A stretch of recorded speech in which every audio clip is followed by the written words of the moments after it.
የተወደዳችሁና የተከበራችሁ የኢትዮ ኒውስ ቤተሰቦች እንደምናላችሁ ሰላምታችን በያላችሁበት ይድረስ። እነሆ አዳዲስና ወቅታዊ መረጃዎችን አዘጋጅተን ወደ እናንተ ማድረስ ጀምረናል። ከኢትዮ ኒውስ መረጃዎች ጋር አብራችሁ እንድትቆዩ ግብዣችን ነው። በቅድሚያም አርዕስተ ዜናዎችን አስቀድማለሁ።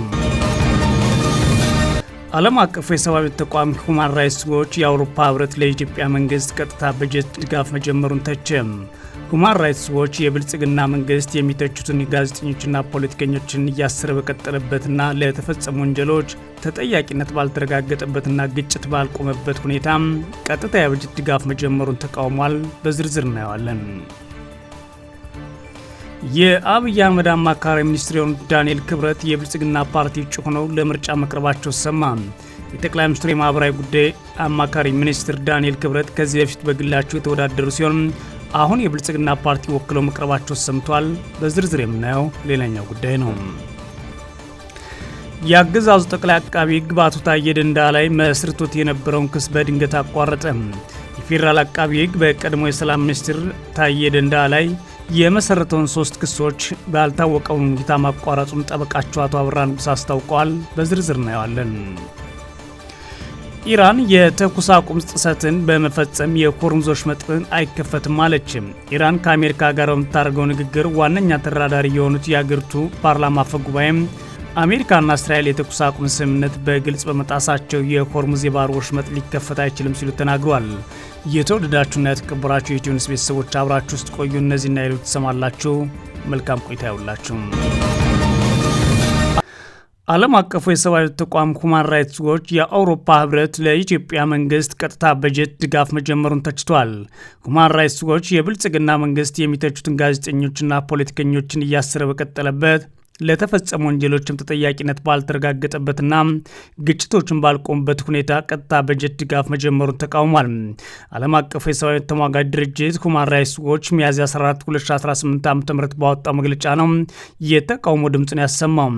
የአውሮፓ ህብረት ሚያዝያ 13 2018 ዓ.ም ለብልጽግና አገዛዝ የቀጥታ የበጀት ድጋፍ መጀመሩ የታወቀ ሲሆን ይህም ከአገዛዙ ጋር ግንኙነቱን ወደ መደበኛ ሁኔታ ለመመለስ የሚያስችል እርምጃ ነው ተብሎለታል።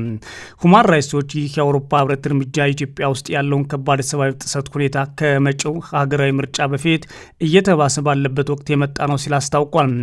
የአውሮፓ ህብረት የቀጥታ በጀት ድጋፉን ከ6 ዓመት በፊት በትግራይ የተቀሰቀሰውን ጦርነት ተከትሎ አቋርጦ ቆይቷል።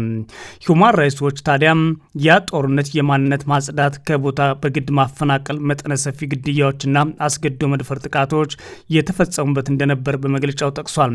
ጦርነቱ በፕሪቶሪያው ስምምነት ቢቆም በትግራይ ክልል ውስጥ ያሉ ከባድ ጥሰቶች ግን ሙሉ በሙሉ አልቆም ያለው ተቋሙ ጥሰቶቹ በአማራ ክልልና በኦሮሚያ ክልል ውስጥ በሚደረጉ ግጭቶችም አሁንም ቀጥለዋል ሲል አስታውቋል። የአውሮፓ ህብረት አባል ሀገሮች የግጭቱን ሙሉ መቆምና ለተፈጸሙ ወንጀሎች ተጠያቂነት መኖር ለሙሉ ኢኮኖሚያዊ ድጋፍ መጀመር ዋነኛ ቅድመ ሁኔታ መሆናቸውን ግልጽ አድርገው የነበረ ቢሆንም ይህ ሳይፈጸም ቀጥታ በጀት ድጋፍ መጀመሩ አግባብ አይደለም ሲል ነው ሁማን ራይትስ ዎች የተቃወመው።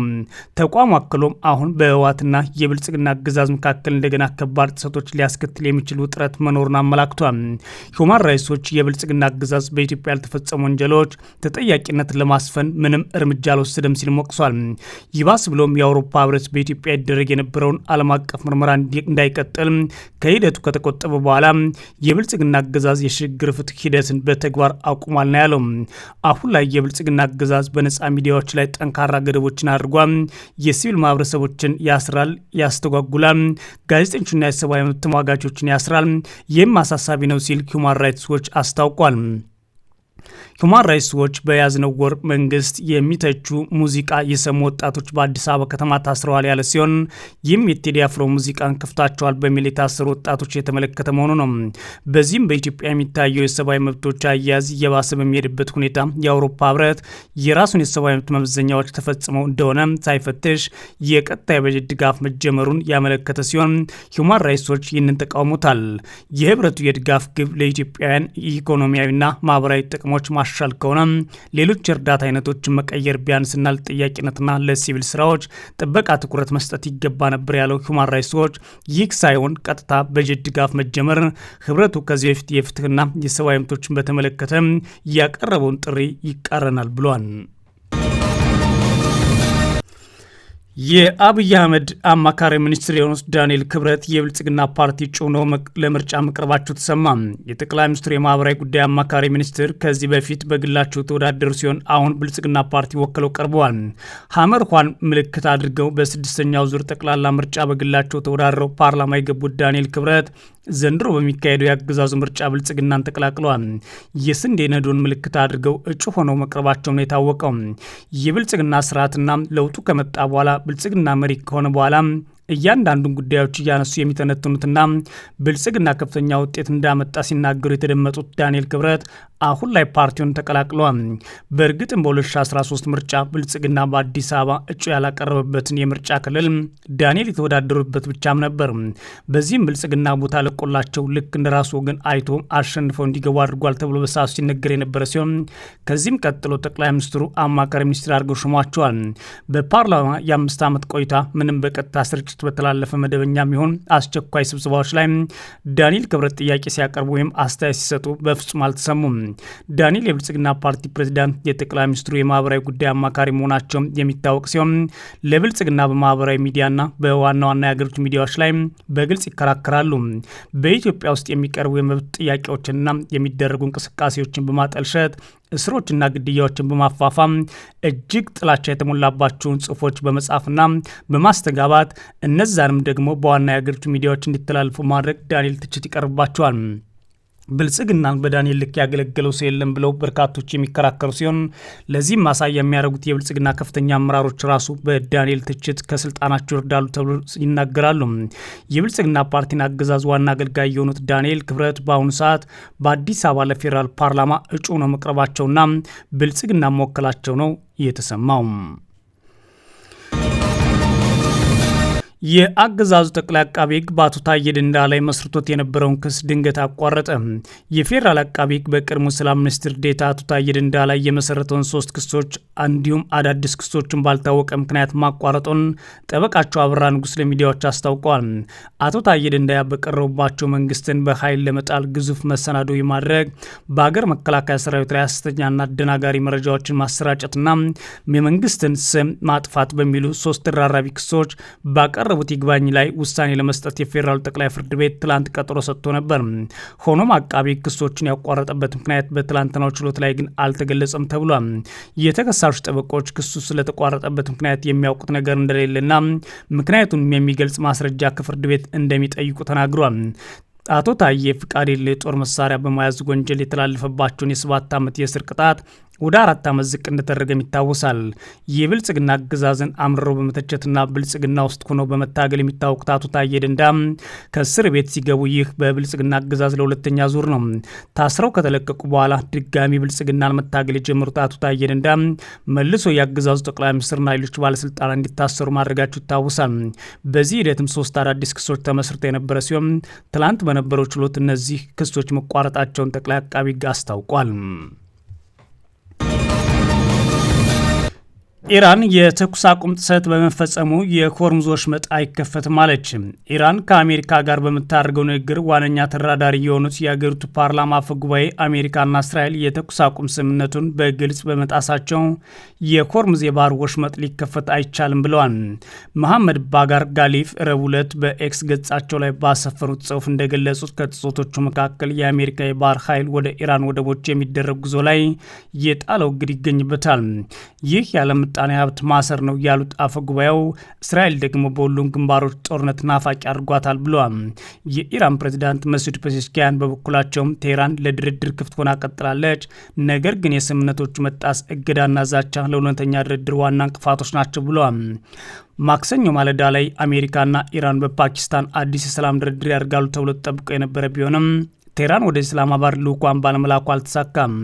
በዚህም የተነሳ የአሜሪካ ልዑክ ይመራሉ የተባሉት ምክትል ፕሬዚዳንት ጄዲ ቫንስ ወደ ስፍራው ሳይሄዱ ቀርተዋል ይላል ቢቢሲ። ማክሰኞ ምሽት የአሜሪካ ፕሬዚዳንት ዶናልድ ትራምፕ ረቡዕ ዕለት የሚያበቃውን የሁለቱን ሀገራት የተኩስ አቁም ስምምነት ላልተወሰነ ጊዜ መራዘሙን አስታውቀዋል።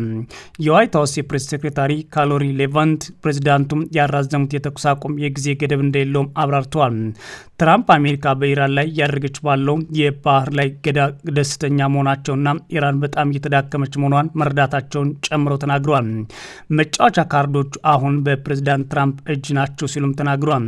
ጦርነቱ መቼ እንደሚያበቃ በጋዜጠኞች የተጠየቁት ሌቫንት ይህ የሚወስኑት ትራምፕ መሆናቸውን አስረድተዋል። የዩናይትድ ስቴትስና የአሜሪካ ሕዝብ ትክክለኛ ፍላጎት ያሳካ እንደሆነ ሲሰማቸው ይወስናሉም ብለዋል። የኢራኑ ተደራዳሪ አስተያየት የተሰማው አደገኛና ወሳኝ በሆነው የባህር ወሽመጥ ላይ ግጭቶች በቀጠሉበት ወቅት ነው። ኢራን በወሽመጡ ላይ እየተንቀሳቀሱ የነበሩ 2 መርከቦች መያዟን ማስታውቃለች። ረቡዕ ጠዋት ኢራን 2 የጭነት መርከቦች በሆርሙዝ የባህር ወሽመጥ ለምርመራ መወሰዳቸውን አስታውቃለች።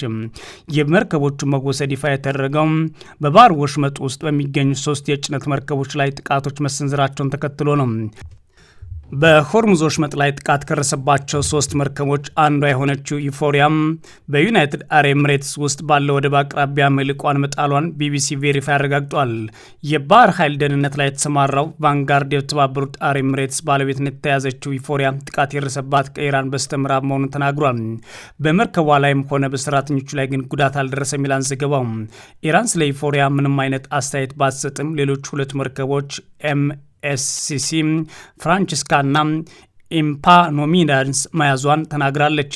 ሁለቱም በደረሰባቸው ጥቃት ጉዳት እንደደረሰባቸው ተገልጿል።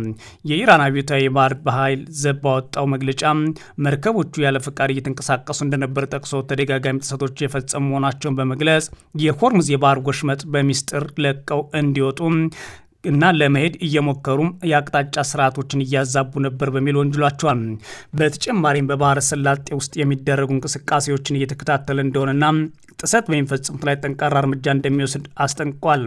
የአብዮታዊ ዘቡ ግንኙነት ያለው የኢራን የዜና ወኪል ታስኒም በኋላ ላይ የኢራን ኮማንዶዎች 2 መርከቦች በቁጥጥር ስር ሲያውሉ የሚያሳይ ቪዲዮም ለቋል። መርከቦቹ ጥቃት ከደረሰባቸው ስፍራ ሳይንቀሳቀሱ በቁጥጥር ስር መዋላቸውን መረጃዎች ያሳያሉ። ይሁን እንጂ የባህር ትራንስፖርት እንቅስቃሴዎች መረጃዎች የሚከታተሉ ተቋማት ዩፎሪያ ጥቃት ከተፈጸመባት በኋላ በደቡብ አቅጣጫ በመቅዘፍ ከኮርፋካን ወደ ርቆ በሚገኘው ስፍራ ላይ ቆማለች። የግሪክ የውጭ ጉዳይ ሚኒስትር ኪርኮስ ጌራትሪስቲ በግሪክ ባለቤትነት ስር ያለችዋን ኤፖኖሚዳኖስ መርከብ ጥቃት እንደደረሰባት አረጋግጧል። በግሪክ የጭነት መርከብ ላይ ጥቃት መፈጸሙን ማረጋገጥ እችላለሁ፣ ነገር ግን በኢራናውያን መያዟን ማረጋገጥ አልችልም በማለት ለሲኤንኤን ተናግሯል።